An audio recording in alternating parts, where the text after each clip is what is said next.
सलाम, नमस्ते, सत श्री अकाल। मैं हूं रज़ा और आप देख रहे हैं रज़ाग्राफी की सबसे ख़ास रिपोर्ट, अंतर्राष्ट्रीय प्राइम टाइम रिपोर्ट। एक वीडियो के अंदर पूरी दुनिया की तमाम बड़ी खबर आसान और सिंपल भाषा में आपके सामने।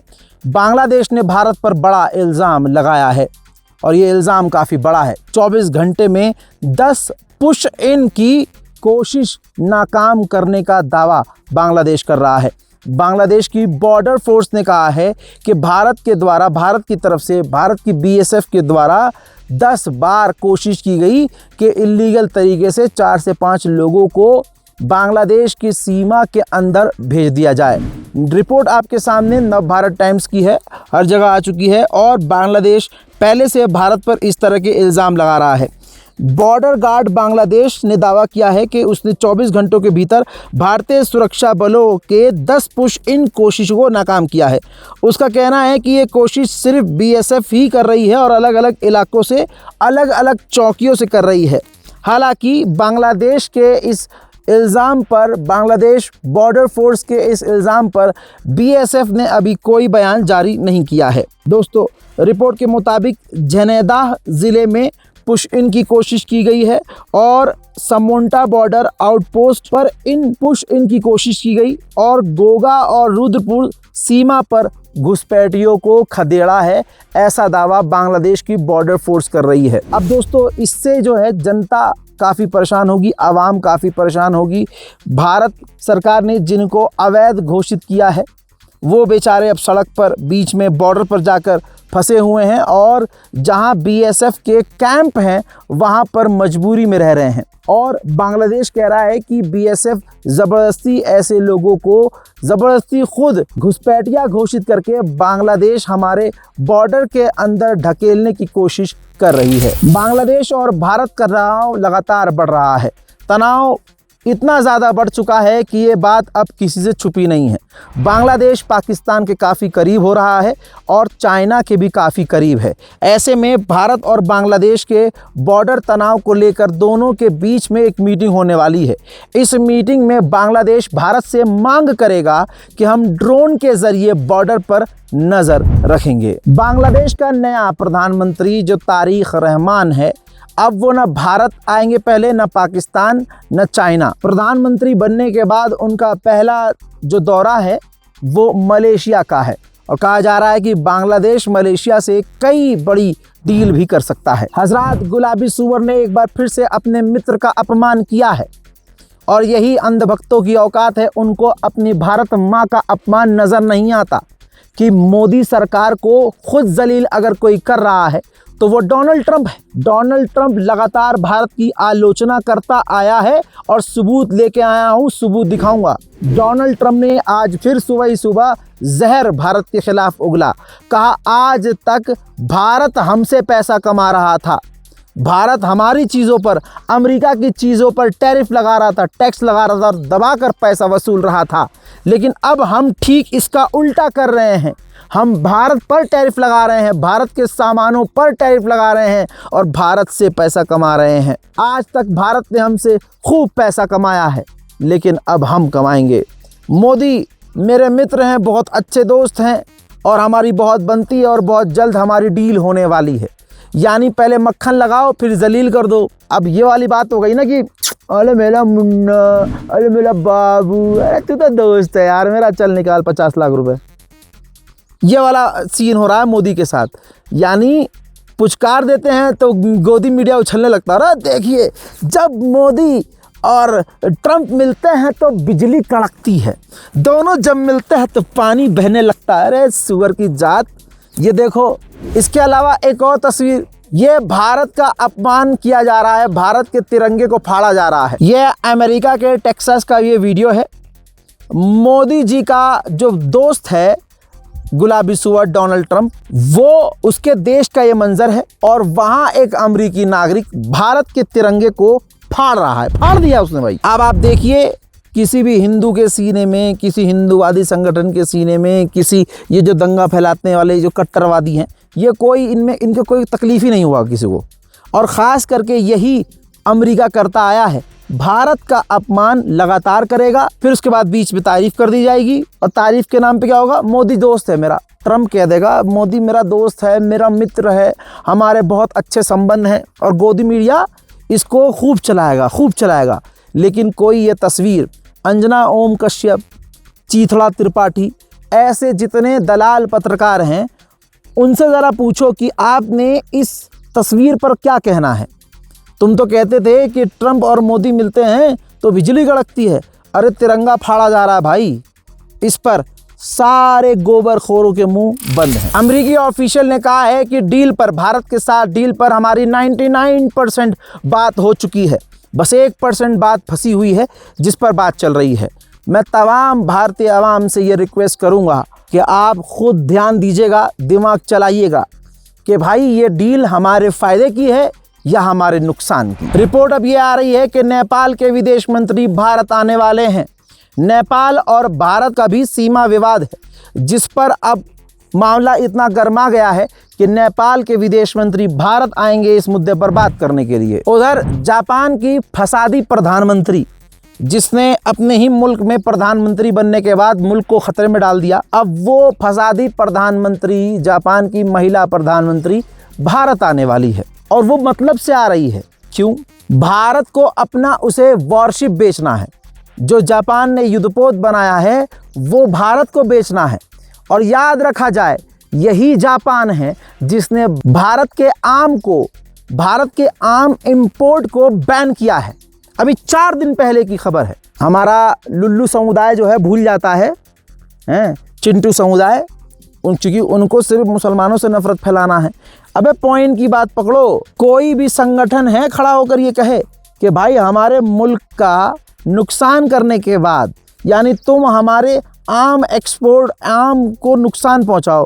हम इंपोर्ट नहीं करते, हम एक्सपोर्ट करते हैं आम, और अच्छी क्वालिटी के हमारे आम होते हैं। लेकिन जापान ने अभी 4 दिन पहले हमारे आम इंपोर्ट पर बैन लगा दिया और इल्ज़ाम बहुत घटिया लगाया कि इनके आम के साथ जो है, जो मक्खियाँ आती हैं, जो चीज़ें आती हैं, वो हमारी खेती के लिए, हमारे किसानों के लिए ख़तरा है, मुसीबत है, तो हम तुमसे वॉरशिप खरीद लें। कोई टनाटन संगठन उतरेगा नहीं ये बात बोलने को, सिर्फ उनका बाप बोल रहा है ये बात। आज की ग्लोबल न्यूज़ ने पूरी मार्केट को हिला दिया है, और जिन लोगों ने सही टाइम पर इन्वेस्ट किया था भैया, फुल फायदा उनको मिल रहा है। लेकिन जिन लोगों ने इन्वेस्ट किया ही नहीं और मार्केट से दूर रहे, वो आज की तारीख में दूसरे के पोर्टफोलियो को बस निहारते रह गए। बस इसी वजह से लोग मुझसे पूछते हैं कि भाई ट्रेडिंग कैसे करें भाई, हमें तो कुछ नहीं आता। बहुत सिंपल तरीका है, इंट्रोड्यूस करवा रहा हूं। अगर आपको ट्रेडिंग करनी है, सबसे बढ़िया ऐप मार्केट वॉल्व, एक शानदार ट्रेडिंग प्लेटफॉर्म।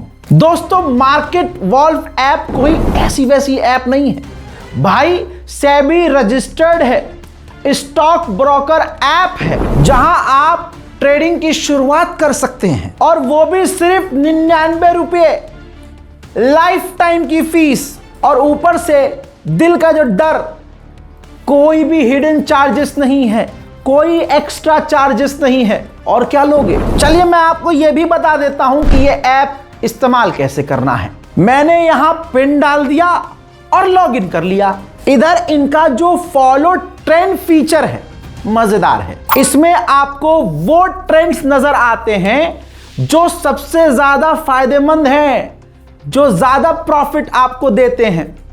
करना कुछ नहीं है, उसी को तो फॉलो करना है।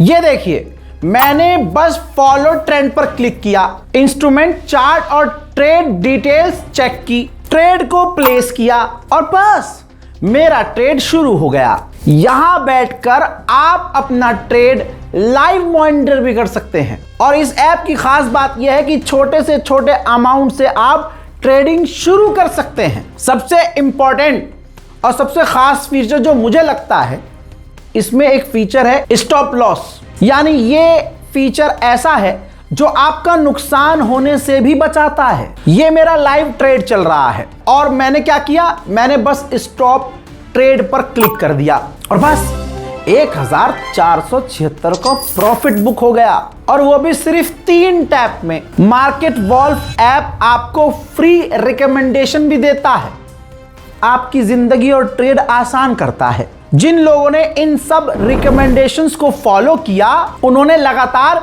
3 महीने खूब प्रॉफिट कमाया। पहले महीने में 57,170 का प्रॉफिट, दूसरे महीने में 70,468 रुपए का प्रॉफिट, तीसरे महीने में 59,696 रुपए का प्रॉफिट। और नहले पे दहला यह है, सबसे बढ़िया बात इस ऐप की, कि इस ऐप में जो भी आप कमाओगे उस पर कोई भी मार्केट वॉल्फ का कमीशन नहीं होता। ये पूरा प्रॉफिट आपका और सिर्फ आपका होता है, सीधे आपके अकाउंट में जाता है। मार्केट वॉल्फ ऐप इंडिया में काफी तेजी से बढ़ रहा है। इसको इस्तेमाल करना काफी सिंपल है और सिक्योर भी। काहे बात की देरी है फिर, जल्दी से जाइए, लिंक डिस्क्रिप्शन में है, कमेंट में भी पिन कर दिया है, क्लिक कीजिए, डाउनलोड कीजिए, जिंदगी को आसान कीजिए। वेनेजुएला की जो सरेंडर कर चुकी है गुलाबी सुअर के आगे, वो महिला राष्ट्रपति भारत आई है और मोदी से मुलाकात की है। ये कितने संयोग की बात है कि जो भी डोनाल्ड ट्रंप के आगे घोड़ा बन जाता है, मोदी को वो इंसान बड़ा पसंद आता है।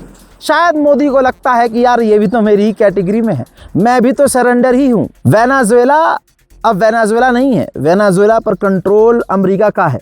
तो ये वेनेजुएला की जो राष्ट्रपति आई है भारत, इसको वेनेजुएला की राष्ट्रपति मत समझिएगा, एक अमेरिका का गुलाम समझिएगा।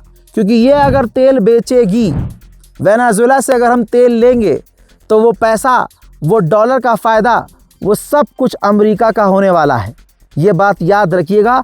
कुछ टाइम बाद ये बात विपक्ष उठाएगा, विपक्ष से पहले ये एक छोटा सा पत्रकार उठा रहा है। उधर ईरान के शाहिद 136 ड्रोन की तरह भारत भी दिव्यास्त्र नाम का एक सस्ता, टिकाऊ और बेहतरीन ड्रोन बनाने के रास्ते पे चल चुका है। मेरे दोस्तों, रशिया ने हमेशा भारत का साथ दिया।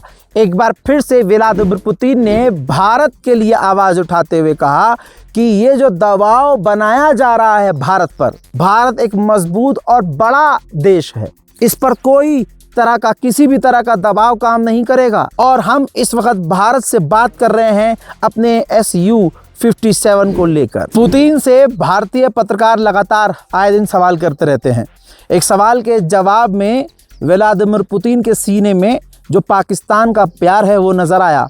उन्होंने साफ तौर से कहा कि तुम्हारे सवाल का मतलब ये है, पत्रकार ने जो भी सवाल किया हो, लेकिन पुतिन ने क्लियर किया कि तुम्हारे सवाल का मतलब ये है कि तुम ये कहना चाहते हो कि चाइना के कंट्रोल में पाकिस्तान है, जबकि ऐसा नहीं है। पाकिस्तान एक आज़ाद और एक मजबूत मुल्क है। यहाँ पर आके मैं थोड़ा सा कंफ्यूज होता हूँ कि एक तरफ व्लादिमीर पुतिन यानी रशिया अपने सीने में पाकिस्तान का भी प्रेम दिखाता है और भारत का भी। तो ऐसे में सिर्फ व्लादिमीर पुतिन को बिजनेसमैन के तौर पर देखना चाहिए। उनको सिर्फ अपने फाइटर जेट भेज रहे हैं हमारे यहाँ, और पाकिस्तान को भी हथियार बेचने हैं। हमें तो भेज रहा है, बेच रहा है, ऑफ़र दे रहा है, कह रहा है कि भाई हम आपके यहाँ फैक्ट्री लगाएंगे, आपके यहाँ फाइटर जेट के इंजन बनाएंगे। लेकिन ऐसे में पुतिन बहुत समझदारी का खेल खेलते हैं। न वो पाकिस्तान के ख़िलाफ़ कुछ बोलते हैं, न वो भारत के ख़िलाफ़, क्योंकि उनको अपने हथियार दोनों देशों को बेचने हैं। रशिया से हम S-400 डिफेंस सिस्टम ले रहे हैं। उसका हमारा जो चौथा बैच पेंडिंग था, रशिया ने वो भेज दिया है। भारतीय एयरफोर्स, भारतीय ग्राउंड फोर्स को काफ़ी ये मजबूती देगा। S-400 ने ऑपरेशन सिंदूर में कितना ज़बरदस्त काम किया था, ये हर भारतीय को अच्छे से मालूम है। सुखोई रशियन कंपनी का नाम है जो फाइटर जेट जहाज़ बनाती है। तो भारत रशिया से 200 ध्यान से सुन लो, 200 पैसेंजर जहाज़ खरीदने की बात कर रहा है। फाइटर जेट नहीं, क्लियर कर दूं, पैसेंजर विमान जिस पर यात्री जो हैं ट्रैवल करते हैं। तो वो 200 सुखोई कंपनी से, रशियन कंपनी से 200 पैसेंजर विमान खरीदने की बात भारत रशिया से कर रहा है। पाकिस्तान और चाइना ने बड़ी डील की है और CPEC 2.0 के अंतर्गत एक प्रोजेक्ट को पास किया है। इस प्रोजेक्ट के चलते देखिए, रिपोर्ट हिंदी में है, किसी के मन में ये ना हो कि रज़ा भाई कश्मीर में खड़े हो गए हैं भारत के खिलाफ बातें कर रहे हैं। नहीं नहीं, तुम्हारे बाप ने लिखा है, नव भारत टाइम्स जो अखबार है उसने खुद लिखा है। जो ये डील है मलक्का स्ट्रीट, हमारा जो मलक्का स्ट्रीट है काफ़ी मजबूत, उसको बाईपास करने के लिए पाकिस्तान में सबसे लंबी सड़क सुरंग बनाएगा चाइना। ये भारत को टक्कर देने वाली बात नहीं तो क्या है दोस्तों। इस परियोजना के तहत पाकिस्तान की सबसे लंबी सड़क सुरंग का निर्माण किया जाएगा। प्रस्तावित 172 किलोमीटर लंबा Mansehra Naran Jhaljhand Chilas motorway MNJC Karakoram highway को एक वैकल्पिक मार्ग प्रदान करेगा। माना जा रहा है कि ये मोटरवे भारत के ग्रेट निकोबार प्रोजेक्ट के कार्ड के तौर पर विकसित किया जा रहा है, यानी भारत को टक्कर देने के लिए इसको बनाया जाएगा। यानी पाकिस्तान और चाइना दोनों मिलकर ऐसा कोई काम नहीं छोड़ रहे हैं जिससे भारत को प्रॉब्लम हो और भारत के लिए ख़तरा पैदा हो। वो तमाम वो चीज़ें कर रहे हैं। बांग्लादेश की सरकार पाकिस्तान से JF-17 लेने की खास तैयारी में है कि भैया हम JF-17 खरीदेंगे पाकिस्तान और चाइना से। लेकिन बांग्लादेश के पूर्व आर्मी ऑफिशियल ने कहा कि जब ऑपरेशन सिंदूर में ये JF-17 पूरी तरह से फेल हुए थे तो हमारी बांग्लादेश की सरकार JF-17 क्यों ले रही है। अब ये खबर भारत में इसलिए चलाई जाएगी और चलाई जा रही है क्योंकि JF-17 फेल हुआ, ये बांग्लादेश के द्वारा कंफर्म किया गया। 4 न्यूजीलैंड के ऑफिशियल ताइवान गए थे, चाइना ने भड़ककर उन पर पाबंदी, उन चारों ऑफिशियल पर पाबंदी लगा दी। चीन की तैयारियों के बारे में मैं आपको बताता रहता हूं। चाइना एक ऐसी सबमरीन तैयार कर रहा है, बना रहा है, जिसको ट्रैक करना पूरी दुनिया की हर टेक्नोलॉजी के लिए बेकार होगा, मुश्किल होगा, वो नहीं कर सकते। चाइना इस तरह के हथियार बना रहा है और यहाँ मोदी सरकार ने आपको और हमको हिंदू मुसलमान में उलझाया हुआ है। चाइना की टेक्नोलॉजी भाई अल्लाह जाने क्या है। एक साउथ चाइना सी के अंदर सैटेलाइट इमेज में नज़र आया कि चाइना ने कोई स्ट्रक्चर बनाया था, कुछ तो बनाया था, लेकिन 2-3 दिन बाद जब उसे देखा गया तो वो साउथ चाइना सी के अंदर से वो स्ट्रक्चर गायब हो गया। अब एक समुद्र के अंदर कोई चीज़ बनाई हो, अच्छी खासी बड़ी चीज़ बनाई हो, और 2 दिन वो एकदम से गायब हो जाए तो दिमाग भन्नाता ही है। पाकिस्तान की हो गई एक बार फिर से बल्ले बल्ले। पाकिस्तान ने ऐलान किया है कि सिंध के इलाके में हमें तेल के रिजर्व मिले हैं, यानी भैया पाकिस्तान की तो बल्ले बल्ले है ही। मेरे दोस्तों, नॉर्थ कोरिया ने अपने न्यूक्लियर हथियार दिखाए हैं और न्यूक्लियर साइट्स दिखाई हैं, यानी अपनी न्यूक्लियर ताकत दिखाई है। और नॉर्थ कोरिया ने दोहराया है कि हम अपने परमाणु हथियार इसी तरह से डेवलप करते रहेंगे। अमेरिका अपनी औकात दिखा ही रहा है। ईरान का कुछ उखाड़ नहीं पाया तो दुनिया के तमाम उसके जो लिस्ट में देश हैं निशाने पर हैं। गुलाबी सुअर ने यानी अमेरिका ने क्यूबा के राष्ट्रपति और उनके परिवार पर बैन लगा दिया है। जैसे वेनेजुएला में अमेरिका ने किया, वही ख्वाब लेकर, वही उम्मीद लेकर ईरान के साथ करने की कोशिश की तो ईरान ने अमेरिका की और इजराइल की चड्डी फाड़ दी।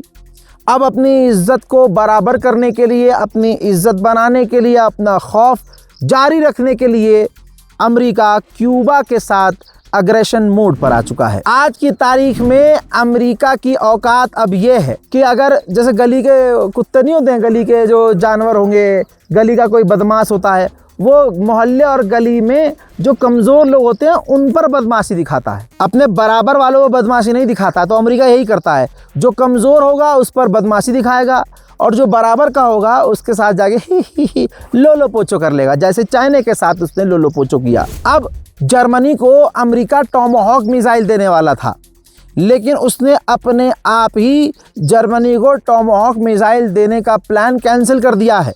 क्यों? क्योंकि अमेरिका को डर है कि हमारे इस कदम से रशिया भड़क जाएगा और फिर रशिया क्या करेगा आपको मालूम है। अमेरिका के लॉ मेकर ने अमेरिका के विदेश मंत्री से कहा कि क्या आप ये मानते हैं कि ग्रीनलैंड डेनमार्क का हिस्सा है, जो कि है। इस पर अमेरिका के विदेश मंत्री ने कहा कि कुछ समय के लिए, यानी क्यूबा छोड़िए, क्यूबा पर तो कब्जे का प्लान है ही, अमेरिका का प्लान ये भी है कि ग्रीनलैंड कब्जा लिया जाए। ये है हरामी अमेरिका की औकात। आज दुनिया में जो भी कोई भी देश अमेरिका का अगर साथ दे रहा है, लिख के ले लो, कुछ वक्त बाद उनका भी नंबर आएगा। And I assume you're aware that Greenland is indeed part of Denmark. For now. Okay. And I assume you're aware that Greenland is indeed part of Denmark. For now. Okay. आइए अब भारत की कुछ झलकें दिखा देता हूं आपको कि भारत में चल क्या रहा है। मुझे पर्सनली ये लगता है ये जो हिंदू मुसलमान अचानक से हो रहा है, कई मुसलमान का इनकाउंटर कर दिया जा रहा है और हिंदू बला भी हो तो हिंदू समुदाय चुप रह जा रहा है। एक समुदाय, एक खास धर्म के लोग पूरी तरह से दोगलापंथी दिखा रहे हैं और ये सब कुछ करवाने वाले दो याजूज माजूज बैठे हुए हैं जो अचानक से अपने तमाम फेल्यूअर्स को छुपाने के लिए हिंदू मुसलमान शुरू कर देते हैं। अब ज़रा इस रिपोर्ट को खुद देख लीजिए जो न्यूज़ 24 का है। मोदी सरकार और ख़ुद मोदी इतना झूठा आदमी है जिसने कहा था कि लाखों रोज़गार हम प्रोड्यूस कर रहे हैं, लेकिन ये रिपोर्ट देखो महाराष्ट्र की है। पुणे में रातों रात IT स्टार्टअप कंपनी का दफ्तर बंद हो गया, 700 नौकरियां चली गई। कई लोगों के लिए ये उनकी पहली नौकरी थी। उन्हें कुछ समझ नहीं आ रहा कि उनके साथ ये हुआ क्या। बताया जा रहा है कि कंपनी में भर्ती प्रक्रिया 2025 के बीच से शुरू हुई थी। कंपनी ने इंटर्न्स को 15,000 रुपये देने शुरू किए थे और तमाम फैसिलिटीज़ देती थी, लेकिन इस न्यूज़ 24 ने अपने वालिद मोहतरम का नाम नहीं लिखा कि किसकी गलती और किसकी खामियों की वजह से ये कंपनी बंद हो गई। हजरात, इसी के साथ भारत में अगर खुश रहना है आपको तो आपको सिर्फ मेलोडी खाना है। जब आप कहीं कुछ गलत देखो तो मेलोडी खाओ और अपने दिल दिमाग को खुद ही समझा जाओ, ठीक है। ये ज़रा दैनिक भास्कर का पोस्टर देख लीजिए। एशिया के 14 बड़े देशों में रुपये की हालत बेहद खराब है। रुपये की हालत -6.4%। भारत का रुपया गिर चुका है और लगातार गिर रहा है। अगर किसी गणचट्टे को कोई तकलीफ हो रही है तो यहाँ जम्मू कश्मीर में आइए, आप गुलमर्ग में आइए, जगह जगह पर गोबर पड़े हुए हैं। आपका फेवरेट खाना है अणवक्तो, आओ चाटो खाओ, क्योंकि जब तुम बीजेपी का पिछवाड़ा चाट सकते हो तो गाय माता का पखाना तो खा ही सकते हो, पवित्र है खाना तुम्हारे लिए। हजरात, याद होगा फाफा ने बोला कि गोल्ड नहीं खरीदना है और टूर पर नहीं जाना है, ट्रैवल से बचना है। ये कह के वो आदमी खुद टूर पर चला गया, मेलोनी को जाकर मेलोडी चुसा दी और खुश हो गया। अब भारत की जनता सोचने लगी यार कर्फ्यू वाला माहौल बना। हालांकि हमारा हिंदू भी, देखिए, हिंदू मुसलमान से नफरत करता है, बस यहाँ बेचारा फंस जाता है। इस वजह से मोदी की तरफ आज हिंदू खड़ा है, वरना समझ हिंदू समुदाय भी रहा है। मोदी ने कहा कि आप टूर पर मत जाओ, ट्रैवल मत करो, लेकिन खुदा की कसम बीच में देहरादून, ऋषिकेश, लखनऊ, कानपुर, हर जगह मैंने नज़र डाली और इस वक्त मैं खुद कश्मीर में हूँ और कहाँ कहाँ नहीं गया भाई, पैर रखने की जगह नहीं है। लोग, ऐसा लग रहा है कि मोदी जो कह रहा है उसका उल्टा करने की कसम खाई हुई है लोगों ने। अब वो चुनाव में जीतते हैं, सबको पता है EVM, सबको पता है चुनाव आयोग मोदी जी के ऊपर वाली जेब में है। जरा सा मोदी जी को ठीक करना होता है, फूंक मार देते हैं, चुनाव आयोग हिल के रह जाता है। तो दोस्तों, मामला ये है कि मोदी जी ने ये कहा कि भाई विदेश मत जाइए, विदेश की यात्रा मत कीजिए, बचिए, तो जनता उल्टा घूमने निकल गई। क्या मोदी जी हम तो जा रहे हैं, अच्छा। और दूसरी अपील ये की थी कि सोना मत खरीदो, मतलब हमारे मुल्क में सोना मत खरीदो। सोना बेटियों की शादी में भाई दिया जाता है, हमारे यहाँ दिया जाता है, हम बहनों को देते हैं अपनी शादियों में, अपनी बेटियों को देते हैं। शादियों में सोना तो चलता ही, गहने तो चलते ही हैं। पहली बार ऐसा हुआ किसी हिंदू सरकारी आदमी ने प्रधानमंत्री ने अपनी लक्ष्मी को ही बैन कर दिया कि भाई सोना नहीं खरीदना। अब जनता सोच रही थी क्या सोना क्यों नहीं खरीदना। पहली बात, जनता के पास पैसा है सोना खरीदने का, और जिनके पास था पैसा उन्होंने जाकर सोना खरीदना शुरू कर दिया। अरे जो कहा मोदी ने उसका उल्टा ही करना भाई, जनता भी समझदार हो गई है। अब मोदी सरकार ने जनता से क्यों कहा कि सोना मत खरीदो, क्योंकि उसको खुद बेचना था देश का सोना, रिपोर्ट आपकी स्क्रीन पर है और ये रिपोर्ट आज की नहीं है भैया, 3-4 दिन पहले ये आ चुकी है।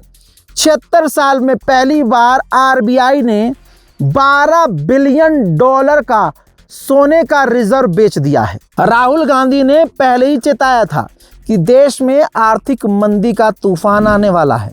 इसका मतलब ये नहीं है कि मैं किसी पार्टी को सपोर्ट कर रहा हूँ, लेकिन $12 बिलियन का सोना अगर देश का बेचा जा रहा है तो सवाल तो बनता है।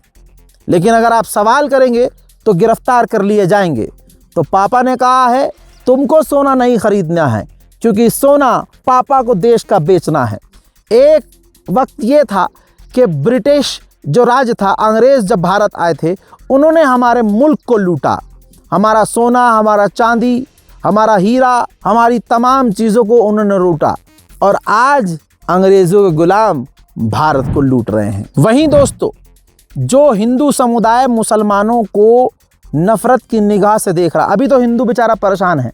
हिंदू समुदाय सोच रहा है बकरीद निकल गई, अब कौन सा त्यौहार आ रहा है मुसलमानों का, किस पे परेशान करे। अरे बकरीद निकल गई, अब मुहर्रम आ रहा, मुहर्रम में करेंगे इन्हें परेशान। तो आज बेचारा हिंदू खुश रहने के लिए अपने मंदिर में जाके पूजा नहीं करेगा, मस्जिद में जाएगा, मस्जिद के बाहर जाएगा, मुसलमानों पे सवाल खड़े करेगा, खुद होली पे बकरा पेलेगा, अपनी घर की महिलाओं की शर्मगाहों में हाथ डाल डाल कर रंग लगाएगा, अपने मज़हब की, अपने धर्म की लड़कियों के साथ क्या क्या करेगा। होली के पावन अवसर पर वो तमाम चीज़ें आपने देखी है कि वो होली खेलते हैं या किसी की ज़िंदगी और किसी की इज्जत के साथ खेलते हैं। नशा करके बकरा खाते हैं, लेकिन जब बकरीद आती है तो इनको उसी बकरे से प्यार हो जाता है।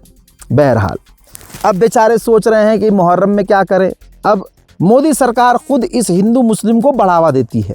तमाम नफरत के बीच दिल्ली के मालवीय नगर में, ये रिपोर्ट देख लो, दैनिक भास्कर की है, मालवीय नगर में आग लग गई होटल के अंदर और इस होटल में 22 लोगों की मौत हो गई, जिनमें 11 विदेशी थे। तो विदेश में डंका जो बजेगा वो तो बढ़िया बज रहा है, बेहतरीन लेवल पर। लेकिन ग्राउंड हकीकत क्या है? पूजा माथुर नाम की एक्स यूजर ने 3 सबूत दिए हैं कि जब उस जगह पर आग लगी, होटल में आग लगी, होटल में जब आग लगी तो एग्जिट वाला दरवाज़ा बंद हो चुका था और फायर ब्रिगेड जो उस होटल से, मालवीय नगर से कुछ ही दूरी पर था, 2 मिनट की दूरी, लेकिन फायर ब्रिगेड वहां नहीं आई, जिसकी वजह से हालत क्या हुई वो 3 फोटो, 3 मंजर बैक टू बैक आप ये देखिए। वहां की लोकल आवाम उस वक्त क्या कह रही थी। भाई बहुत बेकार सर्विस है, फायर ब्रिगेड वालों की बहुत बेकार सर्विस है। हम खुद रस्सियां फेंक फेंक के बंदों को बचा रहे हैं, लेकिन कोई नहीं आया। अब सोच लो, हम सामने वाली बिल्डिंग में रह के हम पर रुका नहीं जा रहा था ऊपर आते में, तो अंदर बेचारे कैसे रख रहे हैं। अब आ रहे हैं बड़े हुई हूँ करते हुए, बहन बंदे ने करवा के कांड। कुछ भी आ मालवीय नगर में बहन हुआ है।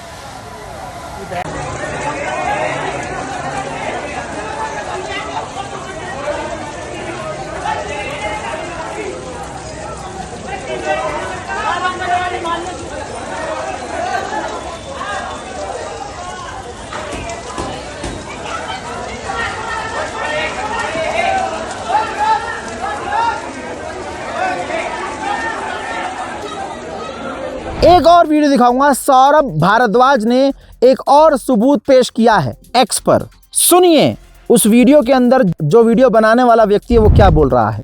आग ने विकराल रूप ले लिया, अब ले लिया विकराल रूप। फायर ब्रिगेड नहीं आई, कितनी घटिया सर्विस है। बहुत लोग होटल में, अभी भी बहुत लोग फंसे अंदर। हाँ, इस होटल में पूरे में अभी है, इधर के तो निकाल लिए, अभी उस साइड में रह गए। बहुत भयानक रूप पे पूरे होटल में आग लग चुकी है। पर कैसी, मतलब ना तो पुलिस आई है, ना अभी दमकल गाड़ी आई है, सिर्फ एम्बुलेंस आई है। एम्बुलेंस क्या करेगी? यहाँ आग बुझाने का काम है। तो बहुत भयानक लगी है, बहुत ज़्यादा लगी है। ये देखिए कितनी भयानक आग लगी है। और दमकल की गाड़ी अभी तक नहीं आई, कम से कम 20 मिनट से ऊपर हो गया है। हौसलानी के लोग कोशिश कर रहे हैं लोगों को बचाने के लिए, और बचाया है कई लोगों को, 5-10 लोगों को निकाल लिया। बहुत लोग अभी फंसे हुए भी हैं, आशंका है कि अभी फंसे हुए हैं। और आग ने भयंकर रूप ले लिया है और होटल में लगी हुई है आग। उठा लो इसको, उठा लो। देखो ये लोग कैसे कूद रहे हैं अपनी जान बचाने के लिए। मेरे दोस्तों, इस आग को बुझाने में रेखा गुप्ता बेकार साबित हुई, लेकिन यही रेखा गुप्ता के चाहने वाले, यही बीजेपी के नफरती जो भीड़ है, मुसलमानों से नफरत करने वाले, मेरे दोस्तों, उन्हीं मुसलमानों ने इनके मुंह पर थूक दिया। ये 4 लड़के आपको नज़र आ रहे हैं, जिसका नाम आमिर खान, लेफ्ट से राइट देखिएगा, आमिर खान, दूसरा मोहम्मद शोएब, वसीम राजा, चौथे हैं मोहम्मद अफजल। इन 4 लड़कों ने मिलकर उस होटल में जो लोग जैसे तैसे बचे थे उनकी जान बचाई, इन चारों मुसलमानों ने। लेकिन सवाल ये है, क्या आपने अंजना ओम मोदी, क्या चीतड़ा त्रिपाठी या किसी और गोदी मीडिया के एंकर जो 12 महीने नफ़रत फैलाते हैं, क्या उन्होंने मुसलमानों का ये जो चेहरा है दिखाया है? क्योंकि उनका एजेंडा फेल हो जाता भाई, हिंदुओं का, बीजेपी का, गोदी मीडिया का एजेंडा फेल हो जाता कि अरे हम तो मुसलमान को आतंकवादी साबित कर रहे हैं यार, ये तो हिंदुओं की जान बचा रहे हैं। ऐसे कैसे? हज़रात, आपकी स्क्रीन पर ये अरमान है, जो होटल जला है उस होटल के सामने इनके गद्दों की दुकान थी मालवीय नगर में। इनको जब पता चला कि अरे मेरे सामने इस घर में, इस होटल में आग लगी है, तो भाई लोग जो कूद रहे थे ज़मीन पर, इन्होंने अपने दुकान के 2 लाख के नए गद्दे ज़मीन पर बिछा दिए और कहा कूदो। अरमान ने पैसों के बारे में नहीं सोचा। अगर यहीं पर कोई हिंदू समुदाय का अंधभक्त होता, अबे जो 2 रुपये के लिए नफरत फैलाता है, वो अपने 2 लाख के गद्दे दे देता? कभी नहीं, कभी नहीं देता। अरमान ने अपने 2 लाख के गद्दे ज़मीन पर बिछाए और वो जो फंसे हुए थे होटल में, उनसे कहा कि खिड़की से कूदो इस पर। ऐसे कर कर के कईयों की जान अरमान ने बचाई। इसी तरह से ये वसीम रज़ा हैं। बताया इन्होंने कि शोएब और इसरार के साथ मिलकर ग्रीन लेमन होटल की आग में फंसे लोगों को कैसे बचाया। इन्होंने बताया कि गद्दे वाली शॉप से वो गद्दे लेकर सामने बिछाए, जिस पर दूसरी तीसरी मंजिल से जो होटल में रुके हुए फंसे हुए लोग थे उनको कूदने को कहा और इस तरह से उनको बचाया और खिड़की से लोगों को, जो फंसे हुए लोग थे, उनको निकाला। आप देखिएगा, जितने भी हिंदू हैं, जितने भी, मैं सबको बोल रहा हूँ, उनमें 1% को छोड़ के 99% हिंदू इस खबर को नहीं शेयर करेंगे। उनका मकसद ही नहीं है। अरे ये नफ़रत में इतने डूब चुके हैं कि अगर एक हिंदू को कत्ल कर देता है तो गोदी मीडिया चीखता नहीं है, हिंदू संगठन सड़क पे उतरता नहीं है, वो कोई भी हिंदू उस हिंदू के लिए बोलता नहीं है, क्योंकि ये तलाशते हैं कि कत्ल किसने किया। मुल्ला हाँ प्रदर्शन करना पड़ेगा, प्रदर्शन तो करना पड़ेगा। ओहो, ये मुल्ला ऐसी करते हैं, इनका इस्लाम ऐसा है, ये देखो हैं। अगर पता चलता अगर अरे एक कातिल हिंदू ही है, हिंदू ने हिंदू कत्ल किया है, तो हिंदू को मारा है, इसमें तो है मज़ा। लाला, इसमें मज़ा नहीं है, मज़ा तो उसमें आएगा कोई हिंदू मुसलमान हो, मुसलमान कातिल हो तो आएगा मज़ा। ये है हकीकत। योगी का जो दोगला चेहरा है, डबल फेस चेहरा है, वो दुनिया ने देख लिया।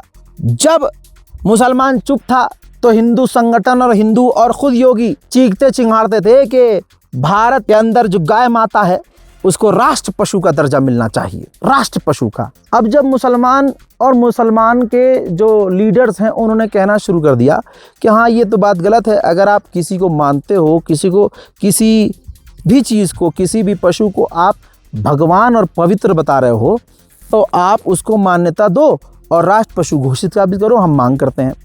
जब वही मांग हम करने लगे, मुसलमान करने लगे, तो जिस इंसान के दिल में मुसलमानों के लिए जहर है वो कैसे एक्सेप्ट कर लेगा। बच्चे वाली बात है, जैसे छोटे छोटे बच्चे होते हैं ना, 2 बच्चों में आपस में लड़ाई हो जाती है तो वो दोनों एक दूसरे के अगेंस्ट काम करते हैं। योगी वही है।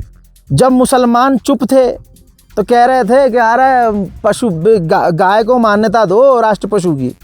फिर अब जब मुसलमानों ने कह दिया राष्ट्र पशु घोषित साबित करो गाय को, तो अगला योगी कह रहे हैं नहीं नहीं, इसको साबित करने की क्या जरूरत है, हम तो मान्यता देते हैं, हम तो मानते हैं दिल से, हमारी माता है तो आधार कार्ड पे अपनी अम्मा का फोटो वही लगाओ, गाय का, हर गाय का नाम रखो भाई, क्योंकि हर माता का नाम अलग अलग होता है। अपना ही लॉजिक इनके खुद समझ में नहीं आ रहा है। अब योगी का पुराना बयान भी सुन लीजिए, पहले वो क्या कह रहा था आदमी, और अब वही आदमी, सेम आदमी अब क्या कह रहा है। जिस गौ माता के कारण देश की सामाजिक एकता को मजबूती प्रदान होती हो, उस गौ माता की हत्या पर पूर्ण प्रतिबंध लगाने के लिए एक कानून बनाया जाए, जिससे हम भारतीय संस्कृति के आधार को बचा सके। तमाम मौलवी और मौलाना इस समय एक बयान दे रहे हैं, कह रहे हैं गाय को राष्ट्रीय पशु घोषित करो। क्या मां और पुत्र के बीच में कुछ घोषित करने की आवश्यकता पड़ती है क्या?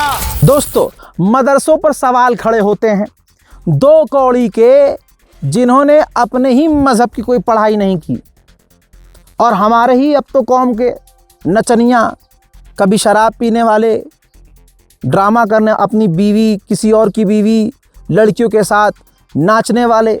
और जब उनसे सवाल किया जाता था, भाई साहब आप सट्टा प्रमोट कर रहे हो, आप गलत काम कर रहे हो, तो नाक फुलाकर नक चौड़ा बोलता था, भाई साहब अपनी कौम को फ़ायदा पहुंचाने के लिए, पैसा कमा कर गरीबों में लगाने के लिए मुझे नचनिया बनना पड़े तो बन जाऊंगा। अबे झांट चौधरी, सारी दुनिया को पता है तू कर क्या रहा है।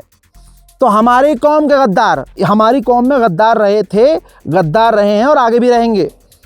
हज़रत इमाम हुसैन को कत्ल करने वाला कोई हिंदू थोड़ी था, कोई बजरंग दल से थोड़ी था भाई। अंबियाओं पर जुल्म करने वाला कोई कट्टर सनातनी थोड़ी था। मुसलमान एक से एक था, करबला, बस करबला तक चले जाओ आप, एक से एक गद्दार मिलेंगे और हमेशा गद्दार मिलते हैं। तो हमारी कौम में भी गद्दार, जो मदरसों पे सवाल। अबे अगर तुम मदरसे नहीं गए, हमारे मुल्क में जो इंसान मदरसे में नहीं गया ना, तो मदरसों की इतनी इज्जत है कि सवाल नहीं करता। मान लीजिए मैं अगर मदरसे नहीं गया तो मेरा हक भी नहीं बनता, मैं समझता हूँ कि भाई मैं मदरसे पे ना बोलूँ तो ज़्यादा बेहतर है, क्यों मदरसे पे ज्ञान दूँ। और हर जगह बुराई होती है, हर जगह अच्छाई भी होती है। अगर तुम्हें चंदा चाहिए, तुम शौक़ से चंदा लो, तुम्हें स्कूल बनाना है, स्कूल के लिए चंदा लेना है, तुम लो चंदा। सड़क पर आके भीख मांगो, आसमान में आके भीख मांगो, चंदा लो, कोई गलत बात थोड़ी है। लेकिन आप तमाम मदरसों को और हमारे आलिम दीन को, मैं आलिम दीन की बात कर रहा हूँ भाई, आप शिया सुन्नी की बात नहीं कर रहा हूँ, कोई भी आलिम है जो दीन का ज्ञान रखता है, आप उस आलिम दीन की तौहीन, सारे ही आलिम दीन की तौहीन कर रहे हो। ये कहाँ से सही है भाई? आप अपना लहजा सही रखते, आप अपनी ज़बान सही रखते, तुमने गाली, ओ भाई लोग मुझे माँ बहन की गालियाँ बक रहे हैं, वो कौन से सही हैं? अबे जब तू नाच के, गा के, गुटखा पूरी कौम को खिला के सोच रहा है कि भाई मैं अगर पैसा इकट्ठा कर लेता हूँ और मदरसों को बुरा बोल लेता हूँ तो कौन सी बड़ी बात है, तो मुन्ना गाली सुनने का ही काम किए हो तुम। कोई शौक़, ये वही तो लोग हैं जिन्होंने तुम्हें सपोर्ट किया, ये वही तो मुसलमान हैं जिन्होंने तुम्हारा नाम देखा, अरे यार मुसलमान है, अच्छा क्रिएटर है, अरे यार बढ़िया कंटेंट बना रहा है, चलो कोई बात नहीं, गुटखा, कॉमेडी तो कॉमेडी होती है भाई। किसी ने नेगेटिव कमेंट तब तो नहीं किया, तुम्हें सबने ही सपोर्ट किया ना। या अचानक से लोग तुम्हें गाली क्यों बक रहे हैं? सोचो, आलिम कह रहा है कि तुम गलत हो, तुम्हारा गांव कह रहा है तुम गलत हो, तुम्हारे दोस्त कह रहे हैं तुम गलत हो, तुम्हारे साथी कह रहे हैं तुम गलत हो, लेकिन तुमने अपने आप को खुदा समझ लिया कि नहीं मैं तो गलत हो ही नहीं सकता। बाकी ये बात भी क्लियर हो गई, जब हिंदू संगठन जिनके हाथों न जाने कितने मुसलमानों का कत्ल हुआ है, वो इनके सपोर्ट में आ गया कि अरे जो मदरसे के खिलाफ बोल रहा है हम उसके साथ हैं, और तुम खुश होकर उसकी स्टोरी अपने इंस्टा पर लगा रहे हो। यहीं से तुमने अपने आप को साबित कर दिया कि तुम हराम की जात हो। तुम्हें सारी कौम से लड़ना था, लड़ लेते, लेकिन तुमने जिस तरह से उस मुसलमान विरोधी, इस्लाम विरोधी लोगों का हाथ थामा, दुनिया को तुमने खुद बता दिया कि तुम वक्त के यजीद के आगे झुक चुके हो। तुम अगर करबला में होते तो खुदा की कसम यजीद के साथ होते, तुम अहले बैत के कातिलों में होते। अरे तुम शराब पी रहे हो, मुसलमान कुछ कह रहा था क्या? कुछ नहीं कह रहा था। तुम किसी की लड़की के साथ नाच रहे हो, अय्याशी कर रहे हो, आवारागर्दी कर रहे हो, क्लब में जाके नाच रहे हो, वो तुम्हारी पर्सनल लाइफ है, पर्सनल रखो, लेकिन तुमने उसको पब्लिक में डाला। हमारी कौम का दिल इतना बड़ा कि तब भी तुम्हें कुछ नहीं कहा, लेकिन अचानक नाचते नाचते तुम इस्लाम पर आ गए ज्ञान पेलने। आज की तारीख में तो अपने मुंह से खुद कह रहा था ना 12,000 तनख्वाह 8,000 तनख्वाह में मौलवी का कुछ नहीं होता। अबे 12,000 और 8,000 तनख्वाह लेने के बाद भी मौलाना मौलवी तो जैसे 36,000 से ज़्यादा लोगों से ज़्यादा इज्जत रखता है। तेरे जैसे कीड़े मकोड़े भी नहीं है भाई उनके आगे बोलने के लिए। 12,000 15,000 तनख्वाह है, लेकिन बड़े बड़े बिजनेसमैन बड़े बड़े लोग उनके आगे सर झुकाते हैं, सलाम करते हैं, क्योंकि उनके पास ईमान है, उनके पास ज्ञान है, दीन का इल्म है। पांचों उंगलियां बराबर नहीं होती मुन्ना। मेरे दोस्तों ऐसे ही हमारे मुल्क में ये सब चल रहा है और हमारे यहाँ मुसलमान कमज़ोर पर कमज़ोर हो रहा है अपनी ही गद्दारियों की वजह से। तो अब आपके सामने एक मंज़र है, एक तस्वीर देखिए। ये मथुरा का ये वीडियो है। मथुरा के ये बाबा जी हैं और इन्होंने एक बड़ा कांड किया है। क्या कांड किया है वो मैं आपको बताता हूँ। योगी सरकार के रहते हुए, योगी जी के रहते हुए मथुरा में नाक के नीचे ये पढ़ा लिखा था, IITN बाबा था, और इन्होंने क्या किया आपके सामने है। इस तरह के वो वीडियो बनाते थे और ये पढ़ा लिखा था। देखो जाहिल नहीं था, मैं पढ़े लिखे की बात कर रहा हूँ। ये IIT वाला बाबा जिसका नाम अभिषेक मिश्रा है, ये खुद को अधिकारता नारायण दास के नाम से एडवर्टाइज करता था। इसने रुड़की IIT से मैकेनिकल इंजीनियरिंग की पढ़ाई की। जी हाँ, इसके बाद बाबा वाली लाइन में आ गया और इसके टारगेट पर पढ़ी लिखी लड़कियां होती थीं। हल्की फुल्की लड़कियों पे हाथ नहीं डालता था ये। पढ़ी लिखी लड़कियां, खूबसूरत बड़े घर की लड़कियां ये फंसाता था और युवाओं को मोक्ष के नाम पर ये गुमराह करता था कि आप मुझसे जुड़िए। ये ऑनलाइन ज्ञान देता था, प्रवचन देता था, धार्मिक बातें करता था और कहता था कि मैं आपको मोक्ष दिलाऊंगा। उसके बाद लोग इससे कनेक्ट होते थे, खासकर लड़कियां कनेक्ट होती थीं।